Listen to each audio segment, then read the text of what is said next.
Americans never ask about my marriage as they assume my spouse is American. It was a beautiful, warm day for the first time in months, but we decided to battle for a spot and walk around the shops. The season for new American families to move here just finished, so I'm sure this was many people's first time to walk and shop outside leisurely. We found a parking spot and made our way to the outside shops. Of course, we are holding hands and casually talking and laughing. Wow. I hear this from an American woman about 10 feet behind us. You should know that a Japanese stereotype against Americans is that we are rude and obnoxiously loud. And this wow was loud enough for me to turn my head around at the noise. She was with 2 other moms who had 3 kids each. They were staring at me, but perhaps we accidentally had eye contact at the right time. Seriously, another little homewrecker is doing this in public? We find a table nearby at the Starbucks outside. We are enjoying our drinks when the same group of women approached us with their strollers in tow. They definitely had some sort of purpose with something to say to us. Let's call her Ona. Woman in Japanese. Ona, excuse me, but you need to keep whatever you're doing in your messed up home. Doing that in public in front of families to see is disgusting and immoral. My kids don't need to see such a bad display of marriage. I'm so confused, as was my husband who can speak English.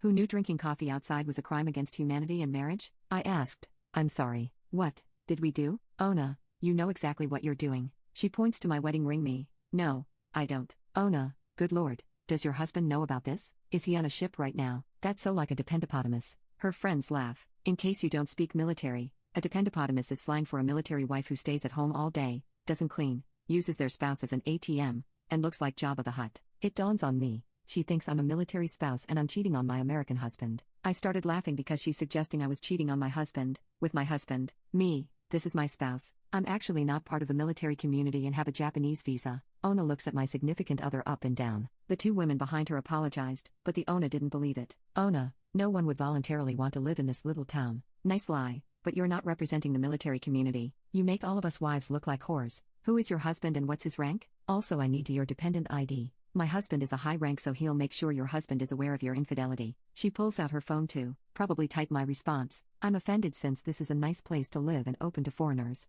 Me, look, my husband's name is Ray, and he's sitting here. I'm not going to show you my military ID since I don't have one, and you're not the police. As proof, you can see our wedding bands match, and here's a picture. On our wedding day, I showed her my phone screen, which showed us in traditional Japanese clothes. Her eyes became huge at the picture. Her 2 friends and their spawn have already started walking away. Ona, why are you in a relationship with him? You should be in a normal relationship and start having a family with American kids. She says some other statements that I'd consider racist against the Asian race. It's so ironic because we are in Japan, and she's fussing about me being married to a Japanese man. My husband has been quiet throughout the exchange and tells me we should go. I agreed and stood up. Me, stop. The things you are saying are extremely offensive. I was part of the military community myself some years ago, and what you're doing is against spousal conduct. She smirked. Go ahead and tell people what I did, then. My high-ranking husband is an E7, and everything will be swept under the rug no matter what happens. You can't touch me. So that's what I did. Note this is a small military community. Someone does something minor and it's talked about between wives like chickens. Later that day,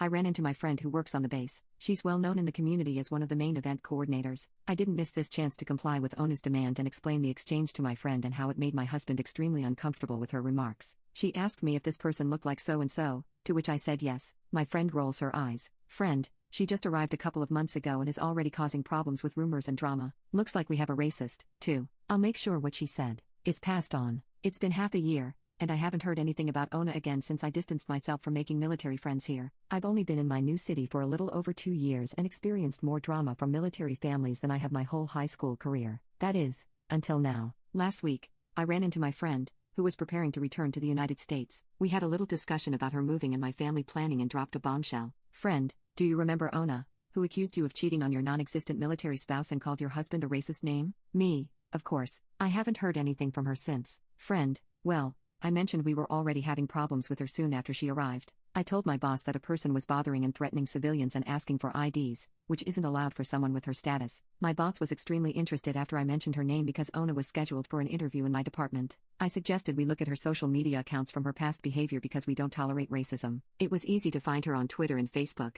particularly Facebook since we have many mutual friends. Her SNS was shocking. While she set her Facebook to private, her Twitter was littered with malicious tweets and retweets. This included racist slang for many nationalities, colorful language, and using her husband's military rank to bully others. She made it very clear that she wants to see her current city burned to the ground and asked, why would anyone want to learn Japanese since it sounds terrible? We printed some more extreme things she posted and still invited her to the interview. Oh, and did I mention my boss is Japanese? So she came into the interview, which I was part of. I asked 3 good things about her. She says dependent, gets things done, and is friendly. My boss just looked at her for a second before he pulled out her tweets and asked her to explain how she could friendly serve the local community if she hated it so much. Ona was floored and said someone hacked into her account despite at least 3 years of slanderous tweets. We thanked her for coming and said we can't accept an employee with this conduct. As far as I know, she's still not working because some spouses found her on Twitter not long after the interview, which was shared in all departments. No one will touch her application now. Me. So all this was discovered because I told you about her accusations? Friend. Yes. Oh. And she's kind of an outcast socially right now because she cheated on her husband a couple of months ago. There you have it, folks. Because one person couldn't mind their own business, they lost a potential job and had their social media exposed. Super ironic since she became the dependapotamus and the same thing she accused me of.